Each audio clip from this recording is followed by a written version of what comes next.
খুললাম। এবার তিনি সংজ্ঞা দিচ্ছেন ঈমানটা কাকে বলে, ঈমানটা কাকে বলে।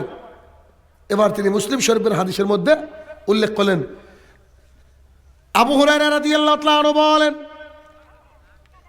রাসূলুল্লাহ সাল্লাল্লাহু আলাইহি সাল্লাম বলেছেন, আল ঈমান, ঈমান হচ্ছে আমানতু বিল্লাহি ওয়া মালাইকাতিহি ওয়া কুতুবিহি ওয়া রাসূলিহি ইয়াউমাল আখির কাদরিয়া শাররি মিনাল্লাহ সুবহানাহু ওয়া তাআলা।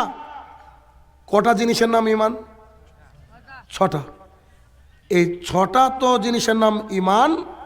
ঈমানের আবার ডালপালা আছে আরো 70-এর অধিক। আজকে আমাদের আলোচনা হবে ছটা বিষয় নিয়ে। এক, আমানতু বিল্লাহি, আল্লাহর প্রতি ঈমান আনতে হবে। আল্লাহর প্রতি ঈমান। বলেন তো আমাদের আল্লাহ সুবহানাহু ওয়া তাআলা কতজন? সবাই বলতে হবে। আল্লাহ তাআলা কতজন?